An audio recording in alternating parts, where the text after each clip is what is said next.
ಸಚಿವ ಸತೀಶ್ ಜಾರಕಿಹೊಳಿ ರಾಜ್ಯದ ಮುಂದಿನ ಮುಖ್ಯಮಂತ್ರಿಯಾಗಲಿ ಅಂತ ಆಂಧ್ರಪ್ರದೇಶದ ಶ್ರೀಶೈಲ ಮಲ್ಲಿಕಾರ್ಜುನ ದೇವಸ್ಥಾನದಲ್ಲಿ ವಿಶೇಷ ಪೂಜೆ ಸಲ್ಲಿಸಲಾಗಿದೆ. ಬೆಳಗಾವಿ ಜಿಲ್ಲೆಯ ಗೋಕಾಕ್ ತಾಲೂಕಿನ ಸಾವಳಗಿ ಗ್ರಾಮದ ಉಮೇಶ್ ಹಾಗೂ ಕುಟುಂಬಸ್ಥರು ಶ್ರಾವಣ ಮಾಸದ ಹಿನ್ನೆಲೆ ಮಲ್ಲಿಕಾರ್ಜುನ ಸ್ವಾಮಿಗೆ ವಿಶೇಷ ಇಷ್ಟಲಿಂಗ ಪೂಜೆ ಸಲ್ಲಿಸಿ ಹರಕೆ ಹೊತ್ತಿದ್ದಾರೆ. 2028ರ ಚುನಾವಣೆಯಲ್ಲಿ ಗೆದ್ದು ಸತೀಶ್ ಜಾರಕಿಹೊಳಿ ಸಿಎಂ ಆಗಲಿ, ರಾಜ್ಯದ ಜನಸೇವೆ ಮಾಡೋ ಅವಕಾಶ ಸಿಗ್ಲಿ ಅಂತ ಕುಟುಂಬಸ್ಥರು ಪ್ರಾರ್ಥಿಸಿದ್ದಾರೆ. ಈದ್ ಮಿಲಾದ್ ಹಬ್ಬದ ಹಿನ್ನೆಲೆ ದಕ್ಷಿಣ ಕನ್ನಡ ಹಾಗೂ ಉಡುಪಿ ಜಿಲ್ಲೆಗಳಲ್ಲಿ ಇಂದು ಸಾರ್ವತ್ರಿಕ ರಜೆ ಘೋಷಿಸಲಾಗಿದೆ. ಚಂದ್ರ ದರ್ಶನದ ಆಧಾರದ ಮೇಲೆ ಆಗಸ್ಟ್ 26ರ ಬದಲಿಗೆ ಆಗಸ್ಟ್ 25ರಂದೇ ರಜೆ ನೀಡುವಂತೆ ಮುಸ್ಲಿಂ ಮುಖಂಡರು ಮನವಿ ಮಾಡಿದ್ರು. ಜಿಲ್ಲಾ ಉಸ್ತುವಾರಿ ಸಚಿವ ಯುಟಿ ಖಾದರ್ ಹಾಗೂ ಜಿಲ್ಲಾಧಿಕಾರಿ ದರ್ಶನ್ ಹೆಚ್ಪಿ ಅವರಿಗೆ ಮನವಿ ಸಲ್ಲಿಸಲಾಗಿತ್ತು. ಮನವಿಯನ್ನ ಪರಿಗಣಿಸಿರೋ ರಾಜ್ಯ ಸರ್ಕಾರ ದಕ್ಷಿಣ ಕನ್ನಡ ಮತ್ತು ಉಡುಪಿ ಜಿಲ್ಲೆಗಳಲ್ಲಿ ಆಗಸ್ಟ್ 25ರಂದು ಸಾರ್ವತ್ರಿಕ ರಜೆ ಘೋಷಿಸಿ ಆದೇಶ ಕೊಟ್ಟಿದೆ. ಭಾರೀ ಮಳೆಯಿಂದಾಗಿ ದೆಹಲಿ ಎನ್ಸಿಆರ್ ಪ್ರದೇಶ ಜಲಾವೃತ ಆಗಿದೆ. ಮಳೆ ಅಬ್ಬರಕ್ಕೆ ರಸ್ತೆಗಳು, ಅಂಡರ್ ಪಾಸ್ಗಳು, ವಸತಿ ಪ್ರದೇಶಗಳು ಸಂಪೂರ್ಣವಾಗಿ ಮುಳುಗಿದ್ದು ಜನಜೀವನ ಅಸ್ತವ್ಯಸ್ತವಾಗಿದೆ. ದೆಹಲಿ, ನೋಯ್ಡಾ, ಗುರುಗ್ರಾಮಗಳಲ್ಲಂತೂ ನೂರಾರು ವಾಹನಗಳು ರಸ್ತೆಗಳಲ್ಲೇ ಜಂಡಾ ಹೂಡಿದ್ವು. ಕೆಲವರು ತಮ್ಮ ವಾಹನಗಳನ್ನ ತಳ್ಕೊಂಡೇ ಪಾದ ಸೇವೆ ಮಾಡಿದ್ರು. ಇದೇ ವೇಳೆ ಕೆರೆಯಂತಾದ ರಸ್ತೆಗಳಲ್ಲೇ ಮಕ್ಕಳು ಈಜಾಡಿ ಸಂಭ್ರಮಿಸಿದ್ರು. ಐಫೋನ್ 15 ಕೊಡಿಸಲಿಲ್ಲ ಅಂತ ಮಹಾರಾಷ್ಟ್ರದಲ್ಲಿ ಯುವಕ ಆತ್ಮಹತ್ಯೆ ಮಾಡಿಕೊಂಡಿದ್ದು, ಆತನ ಜೊತೆಗೆ ತಂದೆ ತಾಯಿಯೂ ದುರಂತ ಅಂತ್ಯ ಕಂಡ ಪ್ರಕರಣ ಎಲ್ಲರನ್ನೂ ಬೆಚ್ಚಿ ಬೀಳಿಸಿದ್ದಾನೆ. ಈ ಬೆನ್ನಲ್ಲೇ ಕುಬೇರನೊಬ್ಬ ಯುವಕರಿಗೆ ಉಚಿತವಾಗಿ ಐಫೋನ್ಗಳನ್ನು ಹಂಚಿದ್ದಾನೆ. ಈ ವಿಡಿಯೋ ಸೋಷಿಯಲ್ ಮೀಡಿಯಾದಲ್ಲಿ ವೈರಲ್ ಆಗಿದೆ. ಇಸ್ರೇಲ್ ಅಮೆರಿಕ ವರ್ಸಸ್ ಇರಾನ್ ಯುದ್ಧ ಸಂಬಂಧ ಮಾತುಕತೆ ನಡುವೆ ಇಸ್ರೇಲ್ ಪ್ರಧಾನಿ ಬೆಂಜಮಿನ್ ನೆತನ್ಯಾಹು ದೊಡ್ಡ bomb ಸಿಡಿಸಿದ್ದಾರೆ.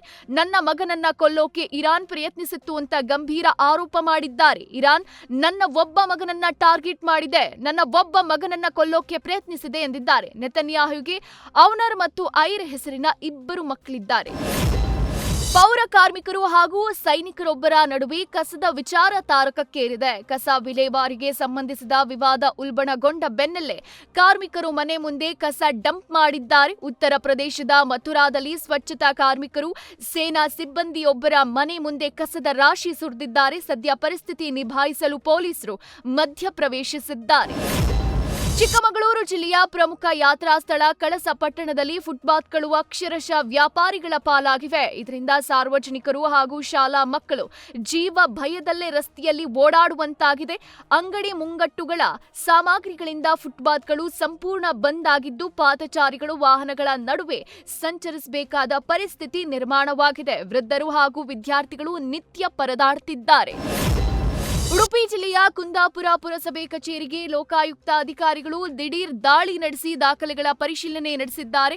Lokayukta SP BP Dinesh Kumar ಮಾರ್ಗದರ್ಶನದಲ್ಲಿ ವೃತ್ತ ನಿರೀಕ್ಷಕ ಮಂಜುನಾಥ್ ಶಂಕರಳ್ಳಿ ನೇತೃತ್ವದ ತಂಡ ಬೆಳಗ್ಗೆಯಿಂದ ಸಂಜೆಯವರೆಗೂ ದಾಖಲೆಗಳನ್ನು ಪರಿಶೀಲಿಸಿದೆ. ಸಾರ್ವಜನಿಕರ ದೂರು ಹಾಗೂ ಸುಮೋಟೋ ಪ್ರಕರಣಗಳ ಆಧಾರದ ಮೇಲೆ ಪರಿಶೀಲನೆ ನಡೆದಿದ್ದು, ಬಾಕಿ ಇರೋ ಕಡತಗಳ ವಿಲೇವಾರಿ ಬಗ್ಗೆ ಅಧಿಕಾರಿಗಳಿಂದ ಮಾಹಿತಿ ಪಡೆಯಲಾಗಿದೆ.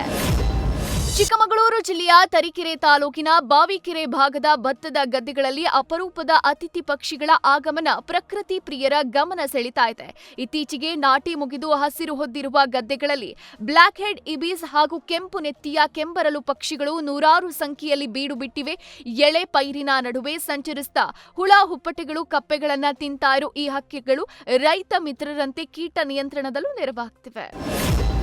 ರಾಮನಗರ ಜಿಲ್ಲಾ ಕಾರಾಗೃಹದ ಮೇಲೆ ಪೊಲೀಸರು ದಿಢೀರ್ ದಾಳಿ ನಡೆಸಿ ತಪಾಸಣೆ ನಡೆಸಿದ್ದಾರೆ. ರಾಮನಗರ ಡಿವೈಎಸ್ಪಿ ಶ್ರೀನಿವಾಸ್ ನೇತೃತ್ವದಲ್ಲಿ 10ಕ್ಕೂ ಹೆಚ್ಚು ಪೊಲೀಸ್ ಅಧಿಕಾರಿಗಳು 30ಕ್ಕೂ ಹೆಚ್ಚು ಸಿಬ್ಬಂದಿ ದಾಳಿ ಮಾಡಿದ್ರು. ಜೈಲಲ್ಲಿ ಮೊಬೈಲ್ ಹಾಗೂ ಸಿಗರೇಟ್ ಬಳಕೆ ನಡೀತಾ ಇದೆ ಎಂಬ ಮಾಹಿತಿ ಹಿನ್ನೆಲೆ ಶ್ವಾನ ದಳದೊಂದಿಗೆ ಜೈಲಿನ ಇಂಚಿಂಚು ಪರಿಶೀಲನೆ ನಡೆಸಲಾಗುತ್ತಿದೆ.